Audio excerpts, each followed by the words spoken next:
It's Rusev Day.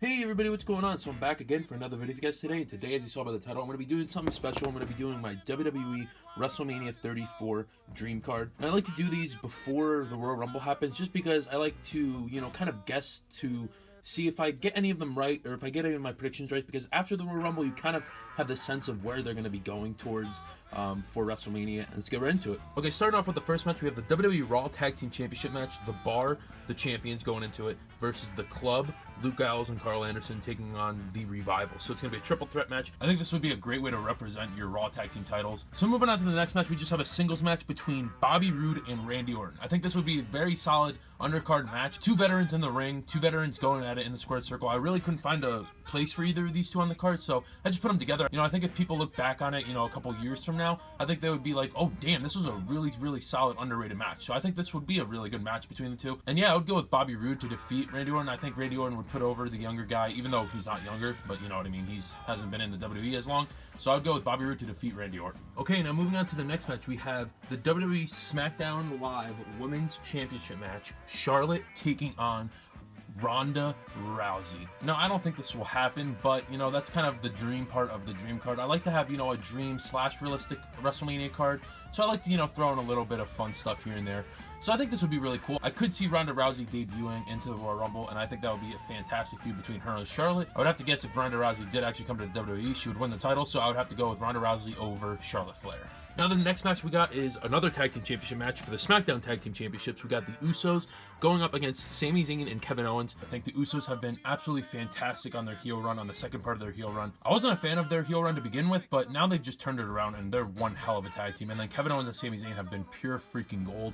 I could see them breaking up before WrestleMania, but I think this would be the safe bet and just have them go up against the Tag Team Championship. Now the next match, this is the match that everybody has been wanting to see for the past 5 years, and it is John Cena versus The Undertaker. I think this will happen. I think just seeing John Cena and The Undertaker in the ring for one last time, a once-in-a-lifetime type of match, it would just be really, really special, and I think it needs to happen.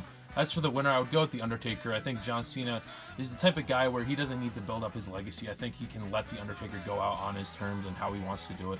I just think that it would just be one fantastic sight to see. So now moving on to the next match, we have a winner gets control of SmackDown Live. Daniel Bryan taking on Shane McMahon.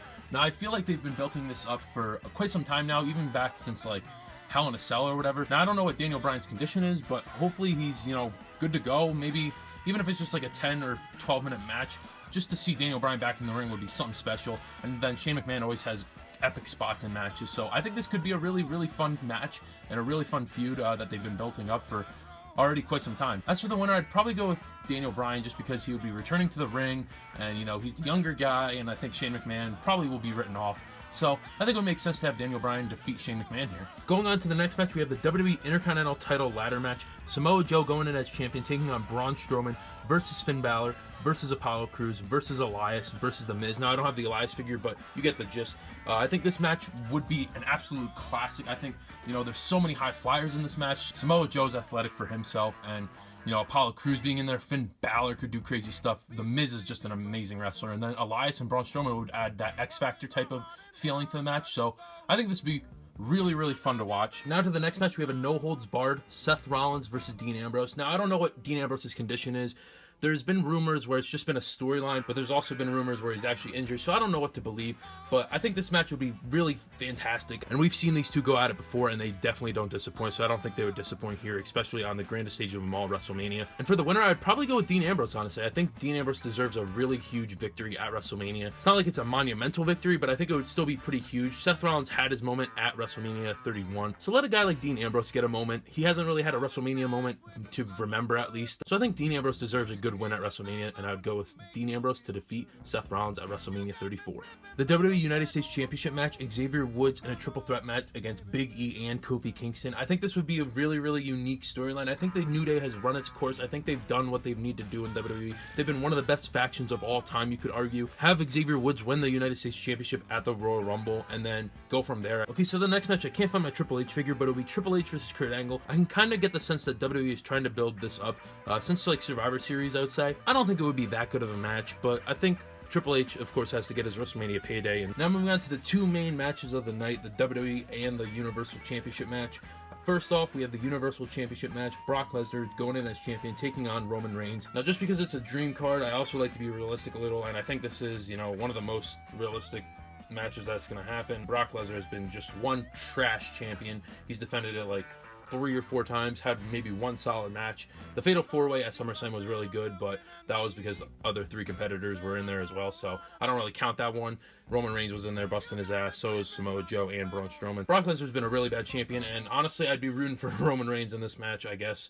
I don't really like either of them right now, but Brock Lesnar needs to drop the title. He's been pretty bad as champ. Hasn't been there. It's just sad. It's just disappointing that there's no Universal Champion on Raw week in and week out. And hopefully Roman Reigns will lose the title sooner rather than later. Hopefully to Braun Strowman or a guy like The Miz or anyone really. I think it's set in stone that Roman Reigns is going to come out on top as your new Universal Champion against Brock Lesnar. And then of course to close out the night we would have the WWE Championship match. No Way Jose going in as champion, taking on Shinsuke Nakamura. Yes, I definitely do see this happening. No, I'm just kidding. Of course, it's going to be the phenomenal one. AJ Styles going in as champion, taking on Shinsuke Nakamura, who would hopefully be the Royal Rumble winner. It's all there. It just makes so much sense. It makes too much sense. WrestleMania, the grandest stage of them all, no bigger time than that. Shinsuke Nakamura, he's kind of, you know, gone on a downward slope a little, but I think this would definitely pick him up if he won the Royal Rumble and then went on to face AJ Styles at WrestleMania for the WWE Championship. It's just they have so much chemistry, they have so much history between one another, so it just makes too much sense not to do. Then this match, of course, you would have to give it so much time, 30 minutes at least. You know, and that's not including entrances or whatever, like 30 minutes wrestling wise. And then I would go with Shinsuke Nakamura to defeat AJ Styles to become your new WWE champion. Alrighty guys, so that's gonna do it for the video today. I hope you guys enjoyed it. If you did, remember to leave a like, comment down below. Tell me what your guys' dream card would be. Tell me if you agree with any of my picks. Tell me if you disagree with any of my picks. And then always subscribe if you're new to the channel. Remember to follow me on all social media. The links will, of course, be in the description box below. And then until next time, guys, I'll see you guys in the next video. Take care, everyone. Peace.